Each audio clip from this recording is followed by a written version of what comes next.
If you were rated on a scale of 1 to 10 for how you trust and believe in what happens in life, for you to be able to believe something like, let's say, in science, there's a hypothesis and they prove that that hypothesis is true.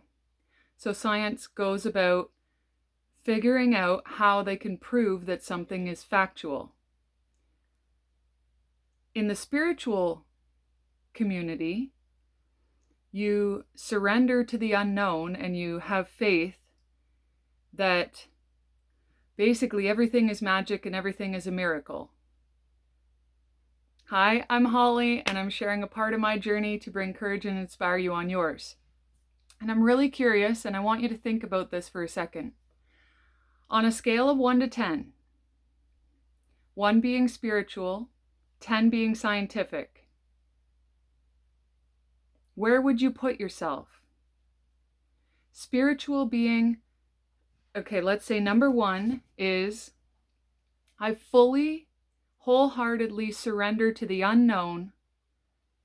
I trust that whatever I resonate with, that is the truth.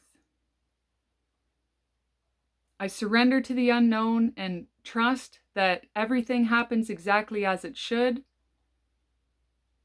And on the scientific end, 10 would be, I trust nothing unless the scientists and third-party studies have proven it to be true. Where would you place yourself? And be honest. Do you have some faith in the unknown? Would you be around a 5? Maybe you're not quite sure about the spiritual. You're wanting to be open to learning more about it, yet you know that there's like this stigma attached to it. So you're so afraid to actually put yourself a little more on that end of the scale. Are you hardcore scientific where you don't trust anything unless you see the studies? Because you know that anybody who comes up with a hypothesis, you can almost find any way to prove it to be true. So where do you put yourself? Me, personally, I'm a 1. My whole life, I've just trusted. I trust that everything happens exactly as it should. I trust that all things align. I trust that the moment that I'm in is where I'm meant to be, no matter how shitty it may feel in the moment. I trust that everything that happens for good. And I surrender to the internal guidance, which I have come to, I just trust. I've never trusted science, especially when it comes to 2020, where the tests that they're using for testing can be used for anything. And depending on how many cycles they speed up the testing, you can test positive for anything. So this is where there's how can there be this stigma on spirituality, yet these people that are hardcore scientific faith followers, how can you trust that? So here's the thing. For years, probably since the beginning of them starting to record it, the number 3 cause of death was always medical malpractice. The number 3 cause of death, medical malpractice, because it's all a big experiment. It's all trial and error. So if science is trial and error, and spirituality is trial and error until you align with your internal guidance system and fully trust it, why is there still such a stigma attached to your journey to the self? Is it because people have made it so woo-woo? because that's not what spirituality is. Spirituality is your journey to the self, returning to your wholeness. It's the connecting with your internal guidance system, because you know what's best for you, yet you're so conditioned on ask the teacher questions. If you don't know, just ask. They all have their own interpretation of what's happening out there. When you can learn to fully trust you. And yeah, I get it. Like, we grow up with developmental trauma and families where they're not always good. They're toxic, and we're supposed to learn lessons on setting healthy boundaries and learn our values through observing everyone around you and how different people live. So it's not easy. I get it. I'm a healer. I have been through the ringer. And anyone that I'm in contact with, I heal them. And so then I had to be very discerning on who I had around me. And so I'm going to give a prime example on why I'm a 1 and why I fully have faith in the unknown. I have no financial support. My son's father pays nothing. I take nothing from the Corporation of Canada. I had my career stolen from me from false allegations and defamation of character. I had to sell my properties, which I had a whole plan on retirement and property managing and my career in real estate. And because of the people I chose to have with me, I lost it. And then I had to give up the rest because I financially could no longer support a $3,000 a month mortgage on just the one property. I had people doing voodoo on me, literally finding it in my attic, and still having to push through and have faith because I have a young son and no support. No physical, emotional, mental, spiritual support. It's my son and I. We've moved 14 times in less than 4 years. And a part of that, most of the time we were forced to move due to very shitty situations and circumstances in the areas that we moved. Although we love traveling and meeting new people. And I asked my son at once, would he rather grow up in one home with the same kids, or would he rather travel around? And he loves traveling also. So a part of that is because being a healer, I am guided to different areas for different purposes. And I've grown to be okay with that because that's how I've lived for over 20 years. So anyone trying to tell you that that is something I'm running from or like that's my purpose, I'm literally meant to go around to different people. And I've accepted that many years ago, even though I've never told anybody that. It's been over 20 years. I've lived out of bags. I haven't lived in many places much longer than 3 to 6 months, except a few times with my parents.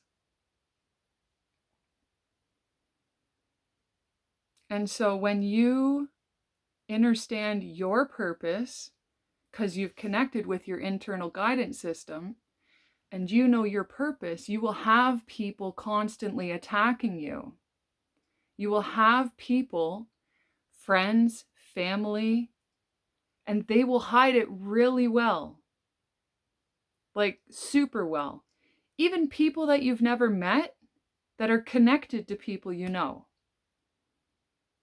They are really good at wearing their mask and being actors in your life. So when you know your purpose, you really need to become the observer. And you really need to surrender to speaking all you know to everybody around you. It's not for the faint of heart. It's really not. We just moved here about 2 months ago, and I already have to move again. The original agreement with why we moved here has not been fulfilled, and now financially, I can't stay. And we've also been asked to go. Anyways, the whole agreement fell through. And here's the thing. Because I've gone through this so many times, I overcome adversity as a warrior. And here's my process, and I hope that it helps you, because I know that we all come up with challenges, and it can be really disheartening and difficult to work through, especially when we're alone. And so my process is, it hits me, and I'm like, I don't want to move again. I'm so exhausted from moving. That's why I bought my first property in 2017. To set it up so that my son and I would be good. And we had half of the unit, it was a home, I fully gutted it and I turned it into a duplex. And my son and I were going to live on one half and we were going to rent out the other half. And then along comes a guy getting out of a marriage and brings his daughter with him. And so I switched my whole life around to try and accommodate them. And this is where my people pleasing really, it brought people along with me that weren't ready to be with me. And that started the snowball effect of me having my real estate career stolen from me. And so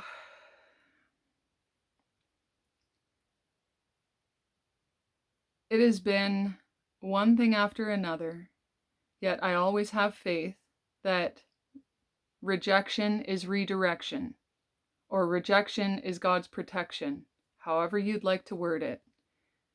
Don't get stuck on the words or the terms. We all have our own interpretation of what life is, and usually our interpretation is similar, yet the words get us stuck.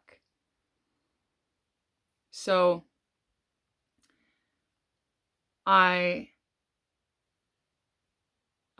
do my best to not create trauma within my body by taking the facts that I was told I had work coming here. I've had no work for 2 months. So now I'm paying full rent, which is not the agreement. I was told we could stay till late spring. Now we're told February is it. So those are facts. So my end of the agreement has basically, there's no longer an agreement. The agreement is null and void since I was given no work in November. So the facts are, the agreement is done. I have to move. I'm not attaching all these, oh my God, I woulda, shoulda, coulda, I shouldn't have done this, I didn't do that, she shouldn't have done that, the agreement should have been this. I don't do that. Because once we attach emotion and thought to circumstances and situations, that's creating trauma within our nervous system, and that makes it impossible to move forward. So my process has always been, I literally shut the door and I move forward. Like the buffalo moving through the storm. You see, different animals handle nature differently. And there are lots of animals that see a storm coming and they run from the storm. They want to avoid the storm. The buffalo faces the storm and walks right through it, because they know that if I walk into the storm as the storm is moving towards me, that is the quickest way out. So I have to gain my bearings. I accept what is. I process it in a way that doesn't attach any trauma within me. And I figure out what I need to do. What do I need to do? I need to get rid of more stuff. I need to pack. Not knowing where we're going, what we're doing. And again, this has been 14 times in less than 4 years, and this will be the 15th time. So I'm sharing this with you because I know that not many people would ever be able to have done what I've done in the past 4 years. Not many people would have been able to get through what I've gotten through in the past 10 years. And I want to show you how having the faith of a mustard seed doesn't take much. You just have the faith of a mustard seed, and how you can get through anything, and you become an overcoming adversity warrior also. The process is, it's painful to go through the transition. Once you're there, it's easy. You're resilient, you're confident, you're competent. Nothing can faze you. So if you have any questions on how you can navigate through challenges and adversity a little easier, just put it in the comments below. Or you can find my email address and email me. I know that it's not easy when you have a lack of faith. And we are conditioned to have that. If I tell you everything that I've been through and how everything always worked out, you just have to have that little bit of faith. No matter how much pain you're in, just know that you're exactly where you need to be in this exact moment. You learn the lesson you need to learn, and you have faith that whatever is unfolding for you is even better than you could have ever imagined. Because rejection is redirection. We're not meant to stay and sit in lessons for years. And you will continue to learn even harsher and harsher lessons until you finally learn the lesson and walk away. Mwah! Bliss to each and every one of you.